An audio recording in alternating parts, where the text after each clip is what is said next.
By the way, there's spoilers about this movie, but I'm just gonna talk about this movie. Okay, just so you know. Hey, ladies and gentlemen, today I want to talk about a different issue. Um, I'm not a movie person anymore. I actually choose specific movies that I want to watch because honestly, I'm a father of two. I got two boys, I got my wife, and most of the time, I'm busy giving them the safe space I wish I had when I was little, you know? And as a father, I've learned a lot. I've learned a lot how my father would perceive this whole world. And I noticed that fathers are in such a disadvantage.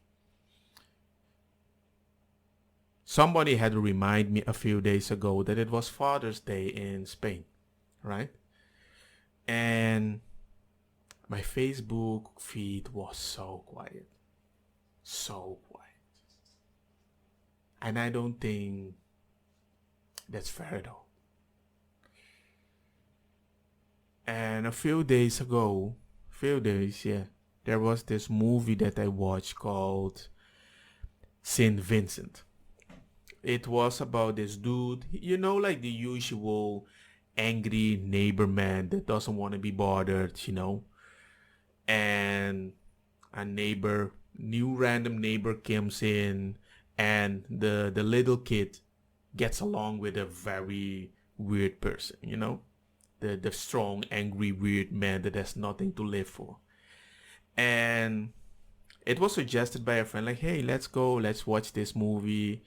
We on Discord, we all join the channel, we mute ourselves, and we just watch the movie. And then at the end, we just talk about it. And it's like watching a movie with a few friends. Everybody just stay quiet, the normal stuff.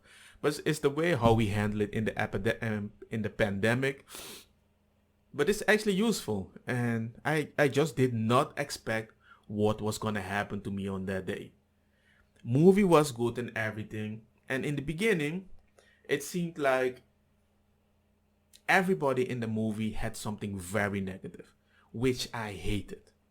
The mother was very destructive in the way that she had nothing clear in her life, just giving the kid to a random neighbor. Can you just take care of him? I'm gonna arrive very late at home.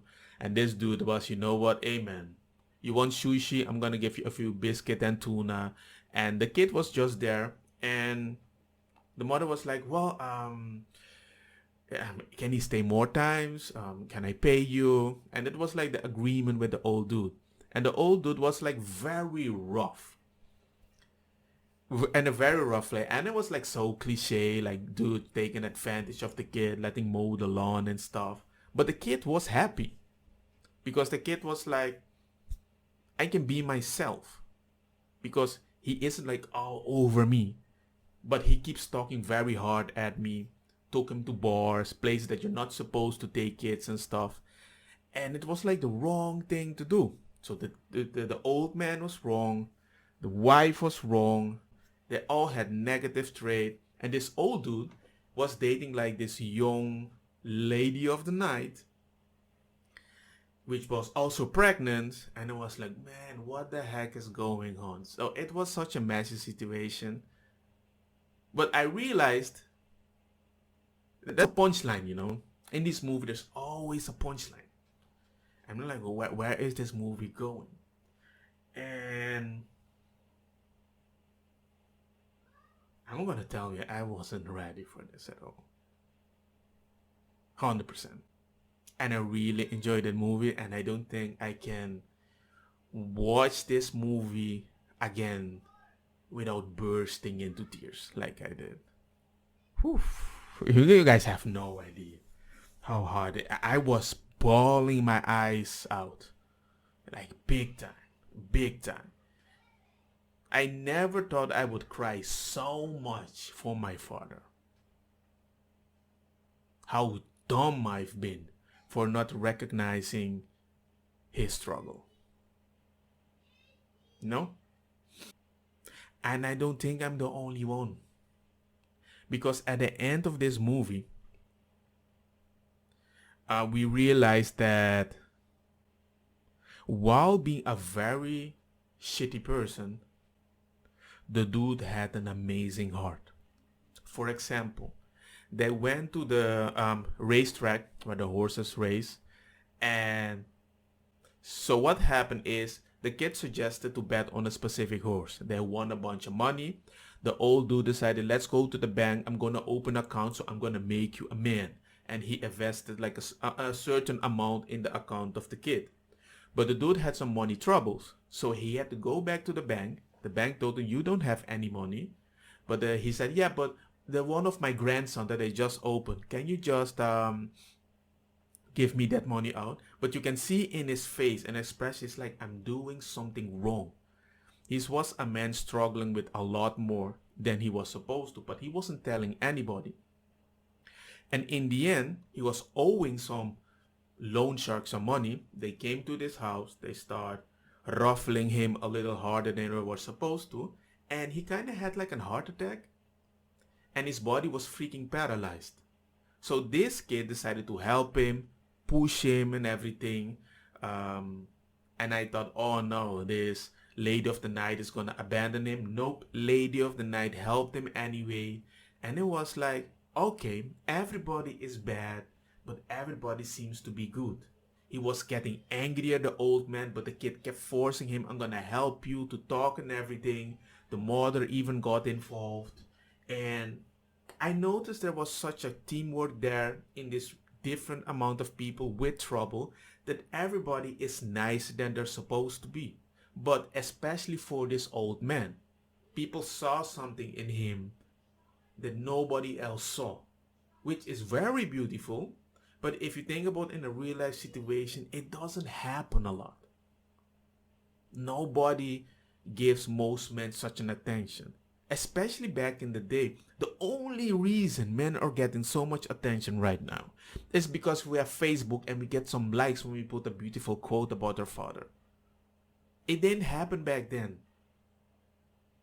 Some people that even consider themselves a minority would not post stuff about themselves because they consider themselves unimportant. Until they started posting stuff on social media and they realized, oh, there's a lot more people that agree with me. But it still hurts. And at the end, the movie had one of the most beautiful endings that I've ever seen, is that everybody had to represent a saint. Like a saint, like somebody that did something great in the past or whatever. And this little kid decided to talk about this old man. He went, did research, asked everybody about stuff that he did and everything. How was his past? And that hit me so hard. So hard. Because all the places that this old man went, when he went to the bar and the people that were there, those people were telling the kid he was an army veteran. He did big things. When he went to the place where he was taking care of a specific old woman, which had some issue, it was his wife with dementia.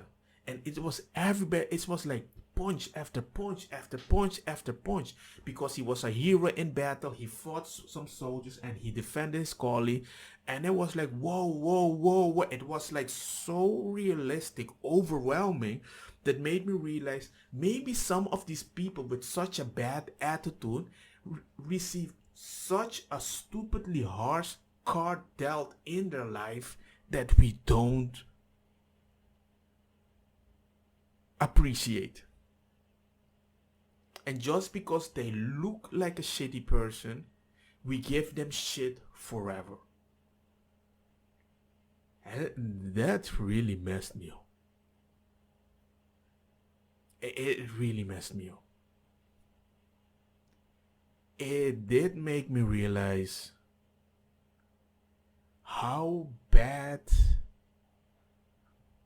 my father would have had it when my mom passed away.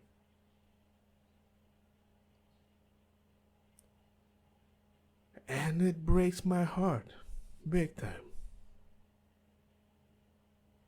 I can't imagine any man in his 80s have no idea how to cook, take care of a kid 6 years old, 8 years old, and handling everything like he was supposed to. Being a psychologist, like he has no idea how he has to do it by just trying me, telling me you have to be a man because you have no idea how hard it is. And the only thing I could see as a kid, you're a bad father. Why can't you see how they are doing it? I think the only reason that he didn't do it is because it's such much emotion that he had to control by his own. Because the way he told me, you have to be a man, people die. He lived by the same rule. When he told me, when you see a bitch is broken, you have to jump. That's what he had to do when my mom passed away. He didn't understand. He can't look back to see who he left behind.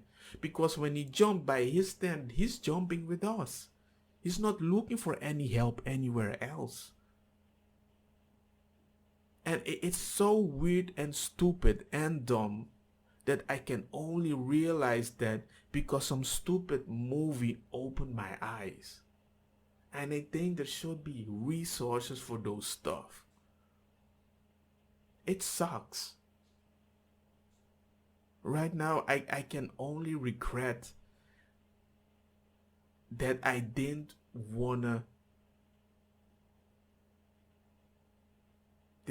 go visit my father earlier. I remember one time I just told my father I want to go to Curacao because I just want to hang out with you, man. And that's when he was healthy. And I remember he turned around and looked at my stepmom like a stupid kid. Like he was so stupidly happy. I've never seen him that happy. Not like that. I'm grateful for having him as a father. He never put a hand on me. He told me if he did, he would have killed me. But I have no idea what he has experienced as a child. And I'm really grateful for this movie. Because at least it opened my eyes for the one I have. And at least now I know what I can take as a legacy and keep and instill in my kids. I mean, life is hard the way it is already. But if I can share something that can help anyone with such dicky looking fathers, with those stupid characters and those stupid jokes, don't take everything as face value. We are struggling in whatever capacity we can, and we handle it the best way we can. So, for whoever it is, if this can help you, I hope it does. If it doesn't, maybe you can help somebody else with it. For me, as you can see, it's kind of therapeutic. And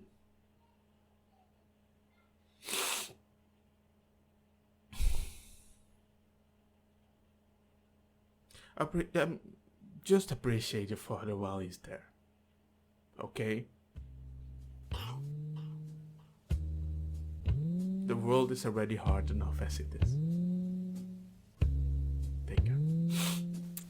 Don't get me wrong, ma cosa kita bong. Put a fire na mi blonde kush hash purple skunk criollo colombici jam jam turloqueta verdeta welcome.